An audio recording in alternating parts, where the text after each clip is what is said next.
سڵاتان لەبێ هیوادارم هەمووتان لە خۆشی و شادی دابن بۆ پەخشێکی دیکە ڕۆژێک دوای ڕێککەوتنی ئێران و ئەمریکا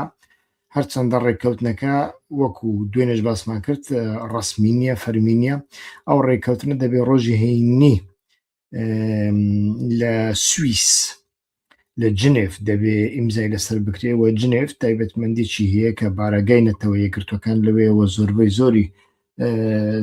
سولحان نێودەوڵەتیەکان باڵێن لەوێ ئەکرێن وە کاتێ لەوێکران تایبەتمەندیەکی نێودەوڵەتی وەرگن واتە لە ئاستی نێودەوڵەتیدا لە ژێر سێبەری نێتەوە یەکگرتوەکاندا وەکو بڵێ وانیش لە ژێر سێبەری ئەنجومەنی ئاساییشدا وەکو بڵێ ڕێککەوتنێک ئەنجام دراوە نەوەکو لە ژێر سێبەری پاکستان ویان سعودیە ویان قەتەر ویان جێران و ئەمریکادا ئەمە زۆر زۆر گرنگە. ئەمڕۆکە باس لە کاریگەریەکانی ئێران دەکەین لەسەر بنەمایی ئەو لێدوان و راپۆرتانەی کە پسپۆران قسە دەکەن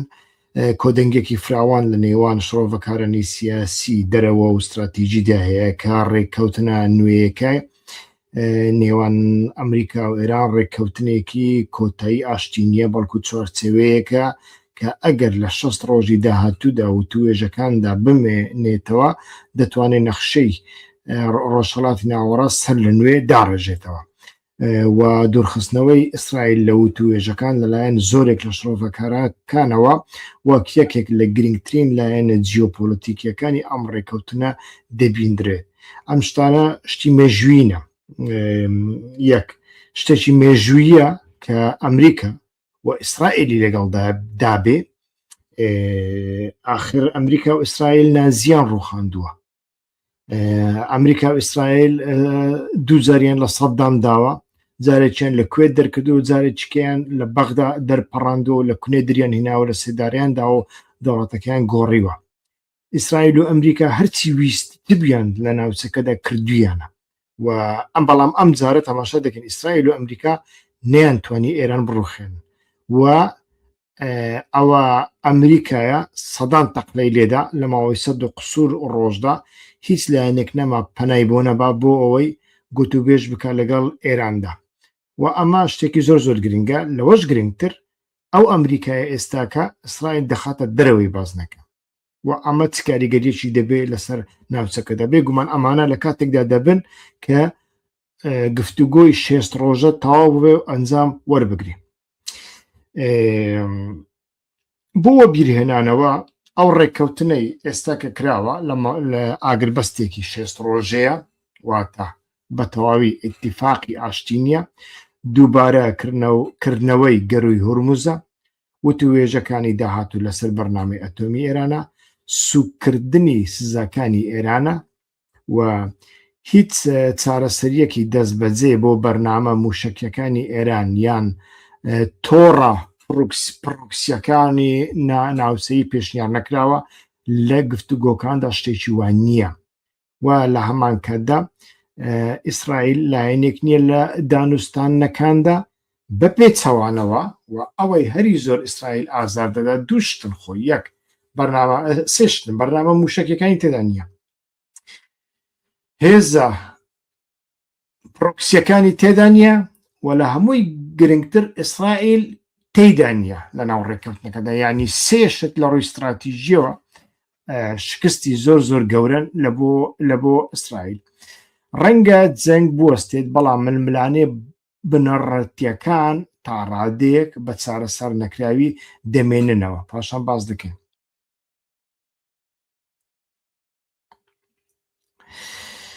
ڕێککەوتنەکە مەترسی دەست بەجێ جەنگێکی ناوچەیی فراوانتر کەم دەکاتەوە ئەمە یەک و جوولەی وزە مەبەستمان نەوت و غازە دەگەڕێنێتەوە بەڵام پرسیارە قورسەکان بۆ وتوێژەکانی دواتر بەجێ دەهێڵێت ئەوان یعنی ئەمڕۆ بتوانێت تێبینی پرسە ئەتۆمیەکان بکات، تۆناکانی موشک، حیزب الله، ئەکتەرە ناوچەیەکانی تر، هەتا وەکو ئێستا ئەمانە بێچارەسەر ماونەتەوە. بێگومان لە کاتێکدا کە دەم و لوتی ئیسرائیل بشکێ، ئەمانە تاسەڵاتێک پێویست دەکەن، ئەتر پێویست دەکەن و ئەگەری هەیە لە ئایندەدا ئەمانە هەر هەمویان چارەسەر بکرێن. یعنی ئەمە شتێکی عەجیب و غەریب نییە. ئێران تواناکانی موشکی لە بەرامبەر هێزی تەحەدی ئیسرائیل و ئەمریکا بەکاردێنێ، یعنی وەکو هێزێکی شەڕی ئاسیمەتریک بەکاردێنێ، استراتیژی شەڕی ئاسیمەتریک بەکاردێنێ. ئێرانیەکان 20 ساڵێکە ئەو بڕیاریان داوە، وەکو تورکەکان نی. بۆ نمونە تورکەکان تەقلە لێ ئەدەن بۆ ئەوەی ئەمریکا F-16یان پێبدا، F-35یان پێبدا. ئەمریکا پێی نادا کە پێیدا کۆمەڵێک تەعویزی گەورەی لێوەردەگرێت لە دواییدا F-35ەکان F-16ەکان بەمەرجێک پێی دەدا کە لە فلان و فلان شوێن بەکار نەهێنرێن، ویانیش پێی نادا، ویانیش بەمەرجێک پێیەدا بۆ ئەوەی چەشی ڕووسی نەکڕێ. بۆ نمونە S-400ەکە کە هەتا ئێستا لەناو کارتۆندای دەری نەهێناوە، لەناو قوتیدای خەریکە بڕزێ بگەڕێنیتەوە رووسیا، ئەگەنا پێی نادا. ئێرانیەکان لە سەرەتاوە دەیانزانی کە دەزانن کە ئەمریکا F-16 و F-35 پێ نادا، پاتریۆت چیان پێ نادا، دەبێت ئەوان لە شوێن دیکە موشک و ساڕۆغ بکڕن، تیارە بکڕن. بەڵام هەتاوەکو بۆ نمونە F-16 دەکڕن، ئەمریکا F-35 ساز دەکە، هەتاوەکو ئەوان F-35 دەکڕن، ئەمریکا F-48 دروست دەکە، و بەو شێوێ هەم ئابوووریەکەیان تێک دەچێ، هەم ناتوانن باڵانسێکی هێز دروست بکەن لە بەرامبەر دوژمنەکەیاندا. لە بەرامبەر ئەوە چی دەکەن؟ بە ئابوووریەکی کەمتر هێزێک چەکێک دروست دەکا کە ئەو چەکە ئەتوانێ متتەفیقەکانی ئەمریکا لە ناوچەکەدا گێژ و هێڕ بکە، مەسرەفی زۆر گەورەیان پێ بکە، ئابوووریەکەیان تاڵان و لەناو ببا و ئیستیقرار تێیدا نەهێڵێ. ئەویش فڕۆکەی بێفڕۆکەوانە کە چەند هەزار دۆلارێکی ڕنگ بێت تێ بچێ یان نا، بەشێکیان هەزاریشی تیان ناچێ. بۆ نمونە ڕۆبۆتی بەحری هەیە، ڕۆبۆتی بەحری ئێرانی ئەوەندەی من بزانم هەموو تەکلیفەکەی ئێران 600 دۆلاری تێدا خەرج دەکا بەخۆی. بۆمبێکی پێوەیە بەلەمێکە بە ڕیمۆند کۆنتترۆل کار دەکا، جاروبار لەسەر دەریا ئەڕوا، جاروبار لە ژێر دەریا ئەڕوا، بەقەت ماسیەکە بۆمبێکی پێوەیە خۆی بە هەر بەلەمێکدا بکێشێنێ دەیتەقینیتەوە. بۆ نمونە وابزانم 30 کیلۆمەتر دەتوانێت بڕوە، بەڵام خێرایەکەی زۆرە. بۆ نمونە چەندین موشکی وای هەیە، چەندین تەکنۆلۆژیای وای هەیە، ئەمانە بەو شێوەیە دەکا. هەر لە بۆ هەندێک تەماشا دەکەین ئێران لەلایەک تەکنۆلۆژیای شەڕی ئاسیمەتریکی پێدەڵێنکە کە ئەتۆ هێزی بەرامبەرت نییە لە بەرامبەرەکەت، بەڵام تەکنۆلۆژیایشی هەرزانتر دروست دەکەین کە ئەو ناتوانێ هەیبی نیەتی و ئەتۆ زۆر ئەتوانێ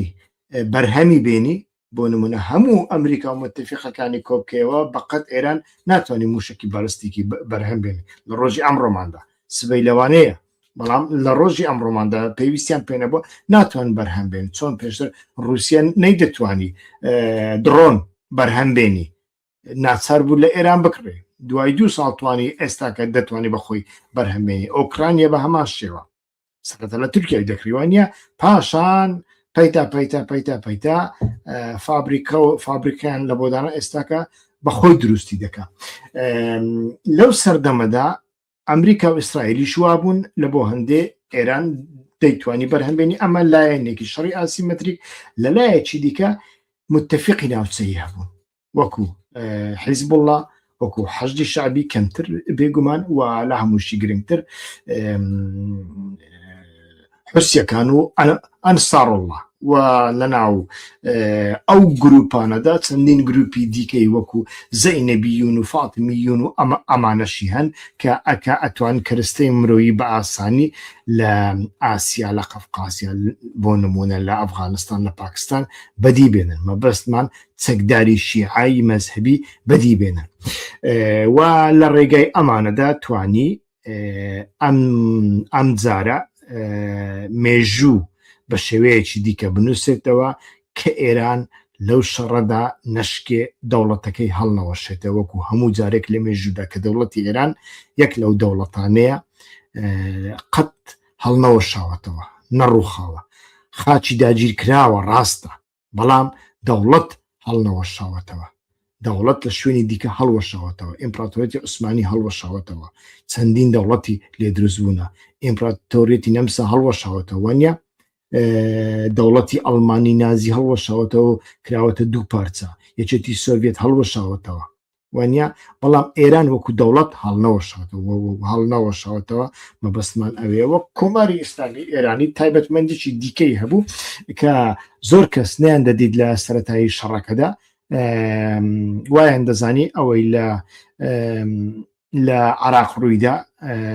لە سووریا ڕوویدا لەوێش دووبارە دەبێتەوە بەڵام پێچەوانەکەی دەرچوو لەبەر ئەوەی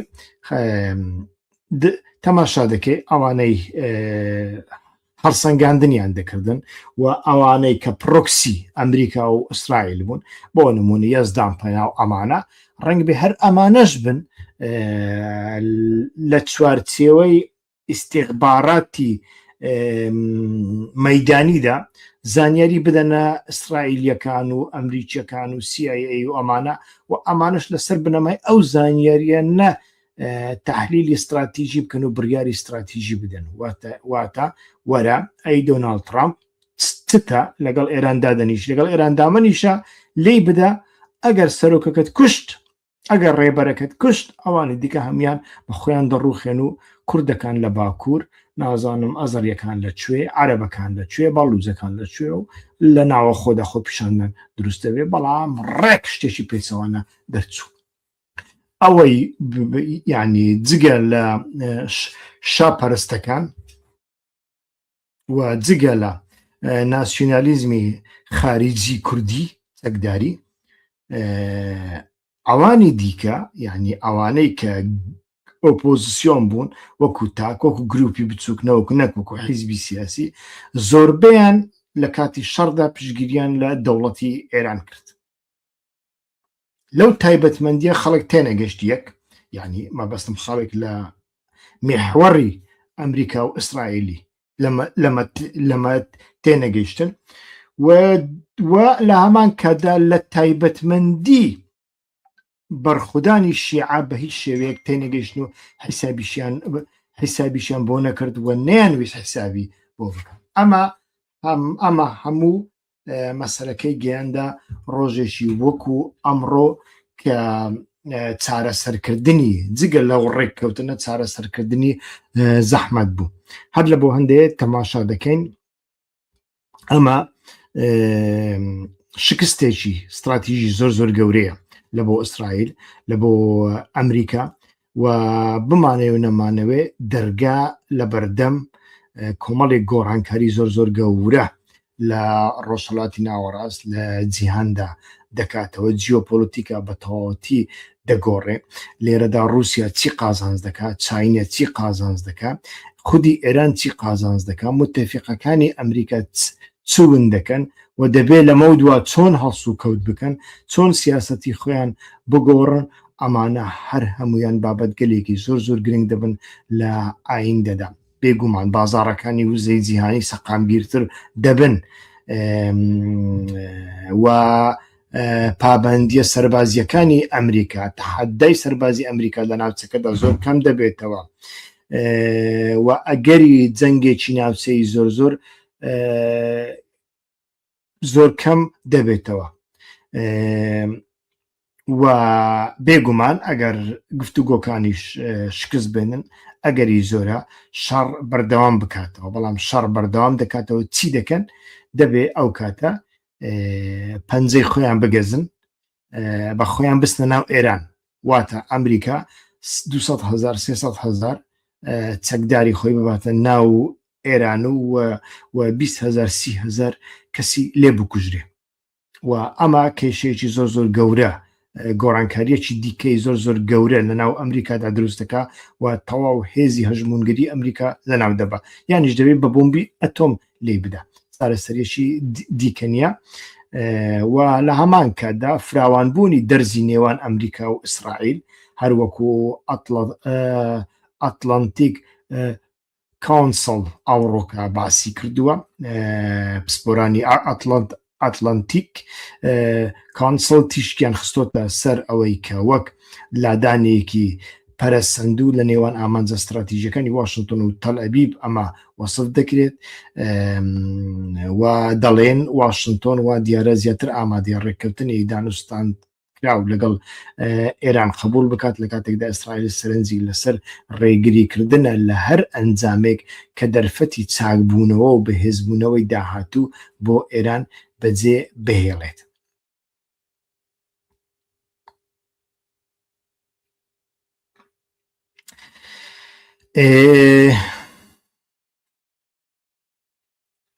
وا دیارە ئەمریکا ئامادەیە ئەولەویات بە سەقامگیری ناوچەیی بدات، چارەی دیکەی نییە. ئیسرائیل سەرنجی لەسەر ڕێگریکردن لە بوژانەوەی ئێرانە، بەڵام ئێرانیش بە مەرجێک ڕێککەوتن ساز دەکات کە ئێران ئەم جارە دەرگای لە بوژانەوەی لە بەردا بکرێتەوە. بۆ ئەمە باس دەکەم من بە پێچەوانەی زۆر کەس بیر دەکەمەوە لە ئایندەی ئێستادا، ئێستا هەتاوەکو ئێستا تەواو چەکەکانی ئێران، درۆنەکانی ئێران، موشەکە بالستیکیەکانی ئێران دەوری زۆری بینی بۆ ئەوەی ئێران لەسەر قاچی خۆی بمێنێتەوە، ئەمەیان ڕاستە، بەڵام نەمەوتوە بۆ ئەوەی هەژمونگەرەی ئێران بەردەوام بێ هێزی ئابووری ئێران پێویستە، هەژمونی ئێران پێویستە، بوژانەوە کەواتە بوژانەوەی ناو ئێران زۆر زۆر پێویستە. لە بۆ هەندێک ئێران ئێستاکە پێم وایە لە هەموو بوارەکاندا حتا لە بواری وزەی نوکلەری و یانیش پیتاندنی یۆرانیۆمدا مەبەستن پیتاندنی لە ڕادەبەدەر و لە بواری خێرایی و مەودای موشەکەکانی حتا لە بواری هێزە متفقەکانی ناوچەکەی ڕەنگ بێ کۆمەڵێک گۆڕانکاری بکات، چونکە ئەمانە لەمە دووە پێویست ناکەن ئەگەر ڕێککەوتن ساز بکرێ، لەو ڕێککەوتنەدا گەرانتیەک بە ئێران دەدرێت کە جارێکە تر ئیسرائیل و ئەمریکا بۆیان نییە هێڕژ بکەنە سەر ئێران وانە، وەلەو کاتەدا ئێران ئەتوانی لەسەر ئەمانە سازش بکە، بەڵام ئێران ئەو کاتە لە بواری ئابووری دەبێتە وڵاتێکی زۆر زۆر بەهێز. ئێران بە مەرجێک دەیکا کە هیچ ئاستەنگێکی ئابووری لە بەردەمدا نەمێنێ و ئەمە زۆر زۆر گرنگە. ئێران ئەو کاتە دەکاتە هێزێکی هەژمونی ئابووری لە ناوچەکەدا. ئەمە ئەو بابەتە دەبێ مرۆڤ لە بەرچاو بگرێ لە بۆ ئایندەدا.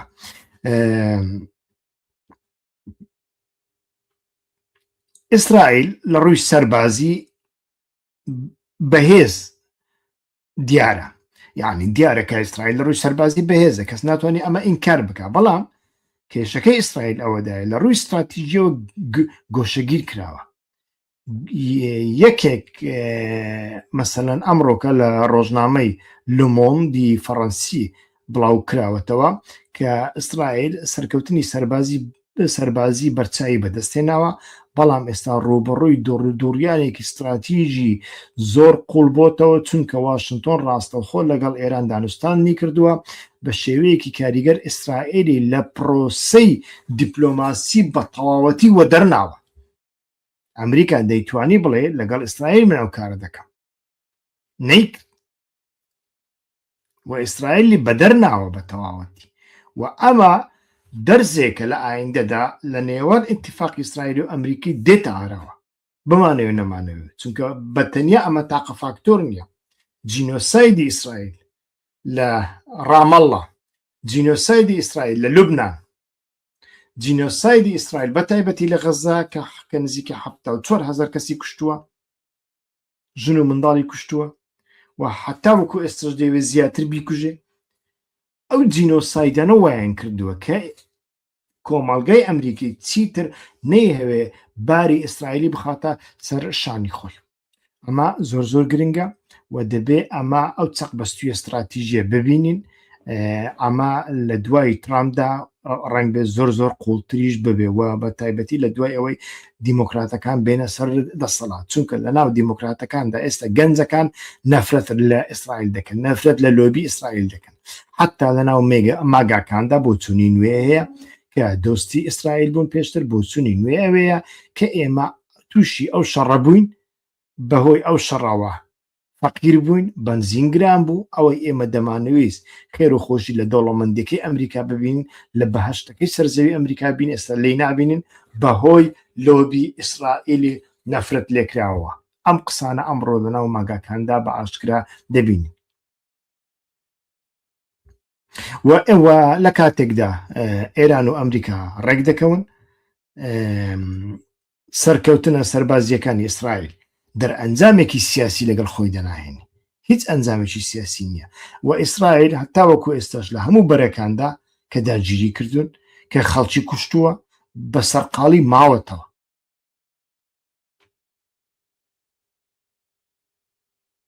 هەر لە بۆ هەندێک ئەو ڕێکەوتنەی ئێران و ئەمریکا کاریگەریەکی دیپلۆماسی نەرێنی لەسەر ئیسرائیل بەجێ دێڵی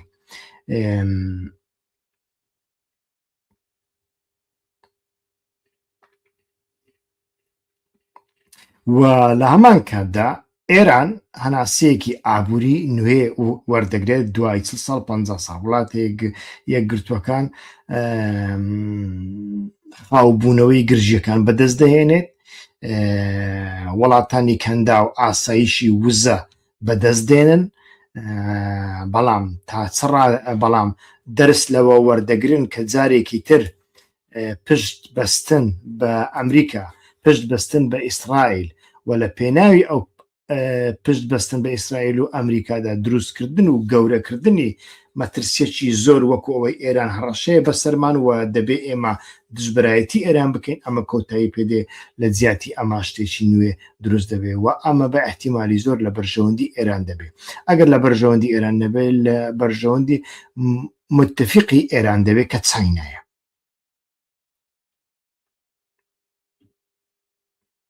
هەر لە بەوەندەی ململانەی داهاتوو لە بڕی مەیدانی سەربازی دەچێتە ناوکایەی سیاسی دیپلۆماسی و ئابوووریەوە و بە تایبەتی لە بواری ئابوووریەوە زۆر گرنگە ئەمە وا دەکا کە ئێران لە ئایندەدا زۆر شت کە هەتاوە کوێستە پێویستی پێبوو لەمەدا پێویستی پێنێبێ لە بەرامبەر ئەوەدا داوا بکات کە لە ڕووی ئابوووریەوە هیچ بربەستێکی لە پێشدا نەمینێ ئەگەر دەتەوێت بزانێ ئێران لە ئایندەدا ئێران ئێمە باسی دەوڵەتی ئێران دەکەین ئێمە باسی کۆماری ئیسلامی ناکەین ئەگەر بتانوێت بزانن ئێران لە ئایندەدا دەبێتە هێزێکی هەژمونگرایی ناوچەی دەبێت تەماشای ئەنجامی ڕێککەوتنەکە بکەی لە بواری ئابووری نەک لە بواری موشکدا نەک لە بواری نوکلەریدا نەک لە بواری حیزبوڵڵا و حەماس و هەژدی شەعبی و ئەمانەدا لە بواری ئابووریدا چ دەستکەوتێک بە ئێران دەدەن ئەمە بەڕای من یەک لە بابەتە سەرچەکانە بەگشتی ڕۆژهەڵاتی ناوەڕاست دەچێتە ناو هاوسەنگی نوێوە هێزێ و هەموو ئەکتەرەکان گۆڕانکاریان بەسەردادێ و گۆڕانکاریی زۆر گەورە لە ناوچەکەدا دێتە ئاراوە ئێران لە ڕووی سەربازیەوە تا ڕادێک لاواز بووە بەڵام لە ڕووی سیاسی و استراتیژیەوە سەرکەوتووە کە شکستی نەهێناوە و ئەمریکای ناچاری مەرجەکانی خۆی کردووە کۆدەنگی استراتیژیش لە نێوان هەموو سەرچاوەکاندا ئەوەیە کە ئێران وەک دەوڵەت و ئەکتەرێکی دانوستانکار لە شەڕ ڕزگاری بووە و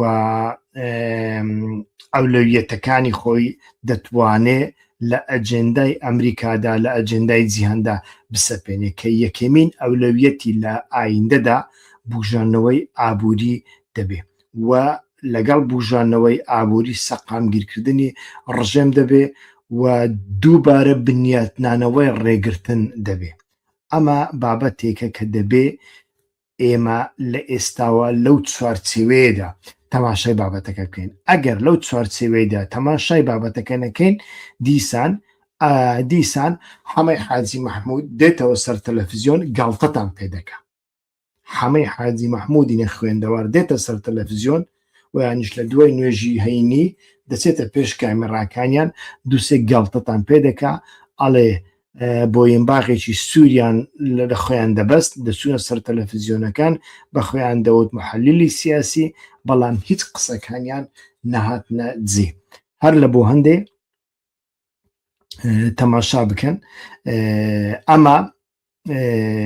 بابەتێک دەبێ کە دەبێت لەو چوارچێوێدا ئەو سێ خاڵانێکە لە کۆتاییدا باسم کردن دەبێت لەو چوارچێوێدا مرۆڤ بتوانێت تحلیل بکە. و پرسی فەڵەستین لەوانەیە گرژیەکان بە نزمی بمێنێنەوە، بەڵام ئەمە لە دوای ڕۆیشتنی حکوومەتی نەتەنیاهۆ هاتنی حکوومەتێکی دیکە لەناو ئیسرائیل ڕەنگ بێ سەر لە نوێ پرسی فەڵەستین بژێنرێتەوە، ڕەنگ بێ سەردەمی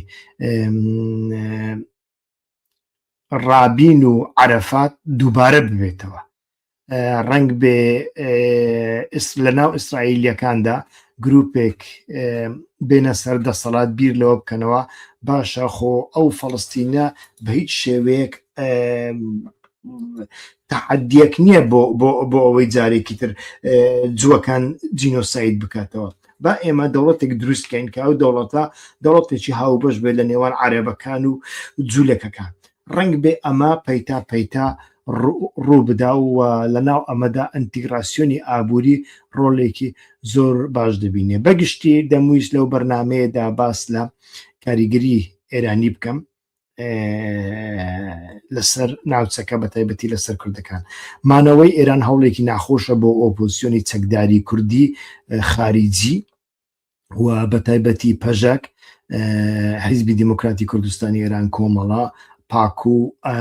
ئەمانە و هۆکارەکە زۆر سادەیە. زۆرێک لەو گروپانە هیوایان دەخواست کە دەوڵەتێکی ئێرانی لاواز یان داڕوخاو دروست ببێ دەرفەتێک بۆ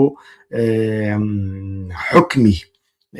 چەکداری دروست ببێن، ناڵێم ئۆتۆنۆمی و فدرالی و ئەمانە، بەڵام شتێکی وەکو ڕۆژ ئاوا 15 ساڵێک 20 ساڵێک دروست ببێ و گروپە چەکدارەکان لەوێ بتوان ڕاپێنی تێدا بکەن. هەر لە بۆ هەندێک هەر هەمویان کەوتنە غەڵەت و لە کاتێکدا کەوتنە غەڵەت کە هیچ ئەزمونێکیان لە ڕۆژ ئاوا نەبینی. باشە ئەگەر تۆ توانیت سوود لەوەی لەو سیاسەتی ئەمریکا و ئیسرائیل ببینی لە ڕۆژ ئاوا چەند لە کۆتاییدا چەند سوودت لێوەرگرت، هیچ سوودێکت لێوەرنەگرە. گروپە چەکدارەکان تەڕەتێنیان تێدا کرد 15 ساڵ بەڵێ نەوتی دێرە زۆریان فرۆشت، عەرەبیان کردە دوژمنی خۆیان بەڵێ و پارەی نەوتەکە هیچ دیار نییە، نەخۆشخانەیەکی پێ دروست نەکراوە، شەقامێکی پێ دروست نەکراوە، جادەیەکی پێ دروست نەکراوە، زانکۆیەکی پێ دروست نەکراوە. ئەگەر زانکۆیەکیش دروستکراوی زانکۆیەکی حیزبی بووە، پەرلەمانێک دروست نەکراوە، پەرلەمانێک نابین یەک پەرلەمانی تێدا نییە دروست نەکراوە، کەواتە ئەوەت بۆ کرد. ئێستا کە من دوێنێ پۆستێکم کرد وەڵامی کەسێکم داوەتەوە کە گوتەبێژی پەژاکیشە وابزانم، ئاڵێتن ئەو شەڕی ئەم نێوان ئەمریکا و ئێران هیچ پەیوەندی بە بەرژەوەندی کوردەوە نییە. باشە قسەی چیانی هیچ پەیوەندی بە بەرژەوەندی کوردی. ئێستا قسەیە دەکەی کاچ خۆ پەژاک لە دوای شەڕی جاسوسان 2009 بوو دەبوو چەند بوو 11 بوو، لە دوای شەڕی جاسوسان پەژاک قوفلێک لە دەرگاکەی درا، ناردیانە پەنابەری بەشێکی زۆریان پەنابەرکران بۆ ڕۆژ ئاوا، ناردیانە ڕۆژ ئاوا بەشێکیان لەوێ شەهید کەتن، بەشێکی دیکە مانەوە هەتا وەکو ساڵی پار دوای ئەوەی ترامپ هاتە سەر دەسەڵات بەگشتی و زانیان کە شەڕێک دەکرێت لە بەرامبەر ئێراندا سەر لە نوێ پەژاکتان دروست کردەوە. پەژاکتان هێنایەوە کۆنگرەتان لە بۆ ساز کرد دوای ئەو هەموو ساڵە وانە ئەوەیان یەک دووەمینیان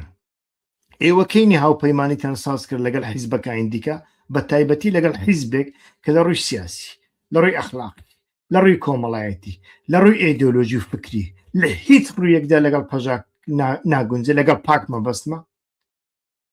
کە بە ئاشکرا ئەڵێ ئەمن پیاوی ئیسرائیلم پیاوی ئەمریکانم من لە بۆ ئیسرائیل شەڕ دەکەم وانە لەگەڵەوە ئیتفاقەتی کەین ئیتفاقت کرد حوتویەک دوای ئەوەی تەلەڤیزیۆنێکی ئیسرائیلی بینرا لە تونێلەکانی پەژاکدا وانە ئێستاکە ئەتۆ دەی ئەڵێ ئەم شەڕە هیچ پەیوەندی بە بەرژەوەندیەکانی کوردەوە نییە ئەی باشە مادەم پەیوەندی بە بەرژەوەندیەکانی کورد نەبوو بۆ خۆت خستاوە ئەو حاڵە کە ئێران پێشتر ئاگربەستی لەگەڵ تۆ هەبووە زۆرە ئاگربەستێکی لەگەڵ تۆ هەبووە لەو ناوچێ لەو ناچێ نەتبینم من لە ناوچەکەی خۆت کێشەت بۆ دروست ناکەم کێشەشی بۆ دروست نەکردووە زۆر بۆ ئیتفاقت کرد ئەو ئیتفاقت کرد خۆ گاڵتە بە خەڵک ناکەی خۆ خەڵک منداڵ نیە ئەو ئیتفاقت ئەتۆ کردووە لە ژێر سێبەری ئیسرائیل و ئەمریکا دەکردوتەوە ئێستا کە چۆن دەی مانشێت و پانکارتان دەنووسی وەڵا ئەم شەڕەش پەیوەندی بە بەرژەوەندی کورد نیە خۆت دەکەیە فەیلسوف و بیرمەندێکی ئەخلاقی ئەمە زۆر زۆر غەڵەتە هەر لە بۆ هەندێ من وەڵامی ئەو کەسەمدایەوە چەندین کەس جوێنیان پێداوم جاش و ماش و جاسوس و شتیوایان نووسیوە هەندێکیان میتیان نووسیوە ئەتوانم جوابت بدەمەوە و جوابت بدەمەوە وشت پێ نامینێ کاک پرۆسەی ئاشتی هەیە لە تورکیا میت بەڕێوەی دەبا خۆم بەڕێوەی نابم بۆ خاتری خوا ئیتفاقی گردی زاسۆن ئیتلاعات بەڕێوەی برد خۆم بەڕێوەی نابم ئەوە چیار بۆ چونێک بەدڵی ئێوە نەبوو دەیکەن بە جاش و جاسوس و ئێوە چەند ساڵی دی چەند سەد ساڵی دیکەتان پێویستە بۆ ئەوەی هەندێک تەربیە بکرێن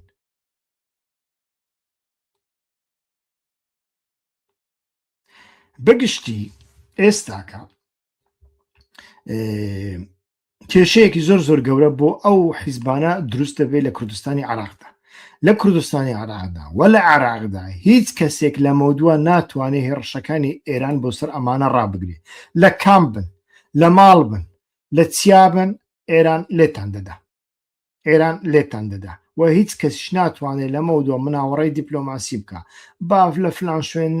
چەک بکرێن با لە فلان شوێن بستنەکان با کامپەکانیان چەند کیلۆمەتر بەخوای بیبێ بەغدا بەسڕەش هەر لێتانادرێ تازە ئایا ئەمانە تاوانبارن ئەمەی ئێران دەیکا شتێکی ڕەوایە من باسیەوە ناکەم من باس ڕیالیتی سیاسی دەکەم ئینسان دەبێت ڕیالیتی سیاسی و عەقلی سیاسی منطقی سیاسی هەندێک بەهێز بێ ئێمە پێشتر لە سووریا بۆ ئیتفاقمان لەگەڵ ئەمریکا کرد بەر لە شەڕی ڕەقە کە بەر لە شەڕی ڕەقە ئیتفاقەکە زیاتر کراوە لە پێناوی ئەوەی کە چەکدارەکانمان لەوێ بتوانن پەڕەپێن بکەن نەوت بفرۆشترێ وانە ئەوە ئاشکرایە ئەوە خۆیان وا دەڵێن من ناڵێم خۆیان وا دەڵێن خۆیان دانیشتونە لەگەڵ من ئەو قسەیان کردووە ئەڵێن بەر لە شەڕەکە ڕووسەکانیش هاتن گوتیان ئیتفاق لەگەڵ ئەمریکا مەکەن وەرن ئەگەر ڕقاتان دەوێ ئێمە لە ئاسمانەوە سووریا لەسەر عەردەوە هێڕش دەکەین ڕقە ئازاد دەکەین و لە دوای ئەمە لە ئێستادا ئەتوانین پرۆتۆکۆلێک ئیمزا بکەین ئەتوانین ڕەشنووسێک بنووسین مسۆدەیەک بنووسین ئامادەکەین لە بۆ پەرلەمانی مەجلیسی وەتەنی سووری کە لەوێدا دەربارەی کورد چارەسەریەکی ئۆتۆنۆمی بدۆزرێتەوە و لە هەمان کاتدا کوردەکان شەریکی دەسەڵاتی سووریا بن ئێمە ئەو پێشنیارەمان تاوتوێ کرد لای خۆمان پاشان لەگەڵ هەواڵانی قەندیل تاوتوێمان کرد نەتیجە پێمان باشتر بوو ئیتیفاق لەگەڵ ئەمریکا بکەین بۆەوەی چەکی ئەمریکی بەدەستخێن ئیتیفاق لەگەڵ ئەمریکا بکەین چونکە ئەمریکا لەو ناوچەی دێرە زۆر ئێمە دەمانزانی ئەوە نفوزی ئەمریکایە و لەوێدا پترۆلەکە لەوێ بوو پترۆل لە ناوچەی نفوزی رووسیادا نەبوو ئەمڕۆکە واتان بەسەر هات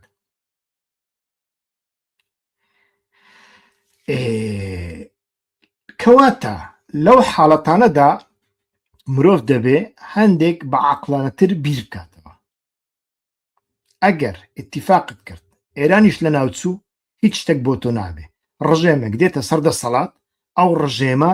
زۆر زۆر لە کۆماری ئیسلامی ئێرانی خراپتر دەبێت جینۆساید دەکە ئەم ڕژێمەی کە لە کۆماری کوردستان جینۆسایدی کردی ویستیوتی جینۆسایدت بکە ئێستا کە دێت جینۆساید دەکاتەوە هیچی دیکە نییە کۆماری ئیسلامیەک کە لە شەڕێکدا ڕزگاری بووە ماندوو بووە برسی بووە لاواز بووە لە بۆ تۆ باشترە ئەگەر بێت و ئەتۆ پێش شەڕەکە یەک لە دوانت دابووایە ئەوەی ئێستا دەیڵێ کە ئەو شەڕی لە بۆ بەرژەوەندی کوردنی ئەو کاتە گوتوبات ئایا ئەو کاتە لێ دوانێکی پەژاک هەیە بڵێ ئێمە پشگیری لە سیاسەتی ئەمریکا ناکەین پشگیری لە سیاسەتی ئێران ئیسرائیل ناکەین ئێمە شەڕ لە دژی کۆماری ئیسلامی ناکەین هەتاوەکو شەڕ نەوەستێ ئێمە هیچ بەرخوردێکی سیاسی و سەربازی ناکەین نەخێر ئێوە چوونە پێش ئەمە تەلەڤیزیۆنی N12 ئیسرائیلیتان بردێتە ناو تونێلەکانی خۆتان کە ڕۆژنامەوانێکی دیکەی کوردی سربەخۆ نابەدە ناو تونێلەکانتان بەڵام ئیسرائیلتان بردوتە ناو تونێلەکان و N12 هەر کەس دەزانین تەلەڤیزیۆنی چێ لە ئیسرائیلدا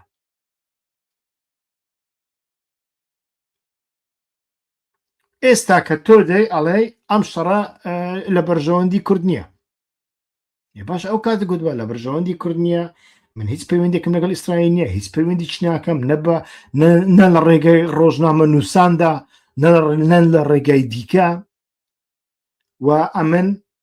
پشگیری لە ئێمە لەگەڵ کۆماری ئیسلامی بەڵێ کێشەمان هەیە کێشەشمان دەبێ بەڵام ئێمە نامان هەوێ دەوڵەتی ئێران زیانی پێ بگە نامان هەوێ ئەمریکا لی بدا وەکو ئێرانیە هونەرمەندەکانی کەنەدا قسەت کردبە هیچ نەبووایە چەندین هونەرمەندی ئێرانیم بینیوە لەسەر ئینستاگرام هەندی چەنگەڕاونەتەوە تاران لە تارانە قسێ دەکەن ئەڵێن ئێمە ئۆپۆزیسیۆنی کۆماری ئیسلامی ئێرانین بەڵام دژی ئەمریکاین لەبەرەوەی ئەمریکا قوتابخانەی من دەڕوخێنێ مزگەوتی من دەڕوخێنێ دەرمانخانەی من دەڕوخێنێ نەوتی من دەسووتێنێ ئاوی من وێران دەکە ژێرخانی دەوڵەتی من وێران دەکە من دژی ئیسرائیلم من دژی ئەمریکام من لەگەڵ دەوڵەتی ئێراندا کێشەشم لەگەڵ کۆماری ئیسلامی هەیە و من ڕکەبەری کۆماری ئیسلامی ئەوە خەڵک هەیە لە تەرا قسەی کردووە ڕسمی هەیە لەسەر ئینستاگرام هەیە لەسەر تیکتۆک هەیە ئەتۆ شوات کردبە ئەو لە تاران ئەو جەسارەتەی نیشاندا ئەتۆ لە قەندیل کردبە ئەتۆ لە کوێیە کردبە نەتان کرد لە بۆ هەندێک ئێستاکە وا مەڵێن کە ئێمە بەشێک نین لەو شەڕە ئێران لە بەرامبەر ئیسرائیل و ئەمریکا بەزیوە هێرش دەکاتە سەر ئێمە تەمان دیکە ئێرانیش ئێستا بیر دەکاتەوە ئیسرائیل لە گەمەکە دەرکرا لە بینی ئەمریکا و ئیسرائیل ئیتیفاقی استراتیژی تا دێزیە دەرزەکەی نێوانیان گەورەتر دەبێ ئیسرائیل ڕنگ بێ بە خۆی شت بکە بۆ ئەوەی بەخۆی شت بکە لە پلێ دەگەڕێت لە کوێ پۆتانسیال هەیە یەک لەو پۆتانسیالە کە بتوانێت بەکاری بێنێ هێزە کوردیەکان لە عێراقدا ئەم هێزانە ئەمڕۆ لە کامپن ئەمڕۆ هەڕەشەنینە ئەمڕۆ لاوازن ئەمڕۆ دۆشکیان پێنیە بەڵام کلاشین کۆفیان پێ بڕنیان پێ نایخوا من لێیان دەدەم لە ناویان دەبم کۆتاییان پێدەن وەلا هەمووی گرنگتر ئێستاکە ئێران بە ئاشکرا لەگەڵ پەکەکە لە ناو گفتوگۆدایە گفتوگۆکانیش بەردەوام دەبێت من ئاگدارم لەوە دەربارەی پەژاک لە ناو گفتوگۆدایە ئێران و لە ئایندەدا ڕنگ بێ وەکو دوای شەڕی گردی جاسوسان وانش اتفاقی گردی جاسوسان داوا لە پەکەکە بکە کە دەرگای بارەگای پەژاک قفڵ بداتەوە جارێکی تر دەینێرنە کوێ نازانم ئەمە ویانیش پەژاک دەچێ خەباتی ژێرزەمینی ئەوە دەکا یان خەباتی سیاسی دەکا پەکێکە تاوەکو ئێستاش دەیەوێ بە ئێرانیەکان بڵێ تەواو بە پەژاک چەکدا بنێ بە پەژاک وەک هێزێکی سیاسی قبول بکەن بەڵام ئێرانیەکان ئەڵێن ئێمە هێزێکی چەکدار چەکیش دابنێ وەک هێزێکی ئۆپۆزیسیۆن لە مەودووە قبولی ناکی ئەمەش بۆچوونی ئێرانیەکانە وەکو بۆچوونی تورکەکان ئێستا چی ئەڵێن با پەکەکە نەمینێ هیچ شتێک بەناوی پەکەکە و بزوتنەوەی ئەو جەلایی نەمینێ ئینجایمە ئیتفاق دەکەین ئەمە ڕاستە ڕاست نییە فێڵ دەکەن درۆی دەکەن ئەمە شتێکی دیکەیە من لایەنی حەقانیەت باس ناکەم من ئەڵێم بزوتنەوەیشی چەکداری ئەو بزوتنەوە چەکداریەی پەژاک بەو شێوەیە پێویست نەبوو و بە تایبەتی لە دوای گردی جاسوسان پێویست نەبوو نەدەبوایە جارێکی تر کەوتبانە ناو مەلەوانگەی ئیسرائیل و ئەمریکادا وەڵا ئێمە لە ڕۆژئاوا تووشی شکست بووینە خەڵک زۆر گلەییمان لێ دەکا هەموو دنیا باسی ئێمە دەکا لە باکوور تووشی شکست بووینە با گۆڕەپانێکی دیکە بدۆزینەوە لە بۆ هەندێش هەرچی پێویست بیدەیکەین پێویست بوو لەگەڵ پەنجی حیزبەکە ئیتفاق دەکەین پێویست بوو لەگەڵ پاکیش ئیتفاق دەکەین و ئەمڕۆکە ئەوها ئاسان نییە ئەتۆ بچی بە ئێران بڵێ وەرە ئێمە لە مێژە دۆستین پەیوەندیمان هەیە دوژمنایەتیمان قەت نەبووە کاوەرن ئەو کێشێ بەو شێوەیە چارەسەرکەین ئەمەیان نازانم من لە باس لە حەقیقەتی هێز دەکەم حەقیقەتی سیاست دەکەم مرۆڤ دەبێت پێشتر ئەمە ببینێ لەو چوارچێوێدا مامەڵە بکە نەک ئەوەی ئەتۆ دەتەوێ چی دەبێ چی پێویستە لە بۆ ئایندەدا ئەگەر ڕەنگ بێ لە پێش ڕقەدا ئیتفاق لەگەڵ ئەمریکا نەکرابە بە شەڕ ئەسەدێکی لە ڕوو لاواز دەما و لە ڕێگەی رووسیا ڕەنگ بێ ئەتۆ توانی بات هەندێک ماف بەدەست بێنی سووریا تەماشاکەن سووریا کەینێ لەگەڵ کوردەکان کەوتە ناو کێشە زمانی حافز بە شەڕ ئەسەد زۆر زۆرتون بوو گۆڕە پێش شەڕی ڕقە کە ئیتیفاقەت ئەنجامدا ئەمن بەبیرمە من ئاگدارم ئەگەنە زمانی تەلەڤیزیۆنی سووری خراپ نەبوو لە بەرامبەر کوردەکان لە بەرامبەر پێدە خراپ نەبوو لە سەردەمی شەڕی کوبانێدا کەم ما بڵێن موجاهیدەکانی پێدە یەپەگە کەم ما بڵێن موجاهیدەکانی یەپەگە سزدەیان بۆ دەبرد لە سەردەمی شەڕی کوبانێدا لە پەرلەمان گفتوگۆ دەکرا دەتوانین چی بکەین هیچیان بۆ نەدەکرا کوبانەی کەوت بۆ ناو هێزی سووریا لەوێ دوور بووە سووریا بەخۆی خەریک و دیمەشق بکەوێ هیچیان بۆ نەدەکرا بەڵام هاوسۆزیەک هەبوو لەکوێ ئەو هاوسۆزیە پترا کاتێت ئیتفاقت لە ناو عەردی سووریا ئیتفاقت لەگەڵ دژمنی سووریا کرد لەگەڵ ئەمریکا کرد کەواتە لەگەڵ ئیسرائیل کردوتە و ئەگەر ئەو اتفاقت نەکردایە سووریا دژایەتی تۆی نەدەکرد بەو شێوەیە و سووریا نەرمتر دەبوو ئەو ڕاستە بەعس لە ڕووی مافەکاندا ڕژێمێکی زۆر تند بوو ڕژێمێکی زۆر ناخۆش بوو ئەمەیان ڕاستە بەڵام بە گوشاری رووسیا دەکرا ئەمە چارەسەریەکی بۆ دۆزرا بایەوە لەمە باشتر بوو ئەتۆ ببیە پۆلیسی ئەحمەد شەڕێ وانە مەبەستم ئەوەیە ئەتۆ لە دوای ئەو هەموو ئەزمونە ئەتۆ بێ وەڵڵا من ئەو جارە لە ئێران دەمەوێ لە بۆ ئەوەی خەڵکەکەم مەشغوڵ نەبن بە ڕۆژ ئاوا و گلەیم لێ نەکەن مەشغوڵ نەبن بە باکوور مەشغوڵ بن بە ڕۆژ هەڵات ها ئێران ڕووخا ها لێماندا ها لێیدا ها گەری لە چالاکی کرد لە فلان گردیدا فلان کەسی کوشت بەو شانە خەڵک خەریک بکەین چۆن 15 ساڵ لە ڕۆژ ئاوا خەڵکمان وە خەریک کرد بەڵام ئەنجامی چی بوو ئەنجامی استراتیژی هیچ یعنی مەبەستم ئەوەیە یەک شت زۆر زۆر گرنگە تۆ چیت پێخۆشە ئەو نا بەڵکو چی دەکرێ ڕیالیست بوون لە سیاسەتدا ئەوەیە چی دەکرێ ئەوەی دەکرێتەوە هەڵی بژێرە ئەوەی دەکرێت لەو چوارچێوێدا ئەکرا ئەو بزوتنەوەی کوردایەتی لە دوای کۆماری مەهاباتەوە هەتاوەکو ئێستا محاکەمە کرابە ڕقنەی لە خۆ گرتبە بە خۆی توان بایەوە بە خۆی لە ناو بردبووایە دەرگای کردبایەوە لە بەرامبەر بزوتنەوەیەکی سڤیل و سەر بەخۆ لە چوارچێوەی هوەر لە چوارچێوەی زمان لە چوارچێوەی کولتور تێکۆشانێکی زۆر گەورەی کردبە لە ناو ئێراندا ئەو کاتە ئەتۆ کۆمەڵێک شت بەدەست دەهێنان کۆمەڵێک پۆتەنسیۆل بەدەست دەهێنان تەماشاکە ئێستاکە سەرۆکی ئەرمەنستان پاشینیان وا دەڵێ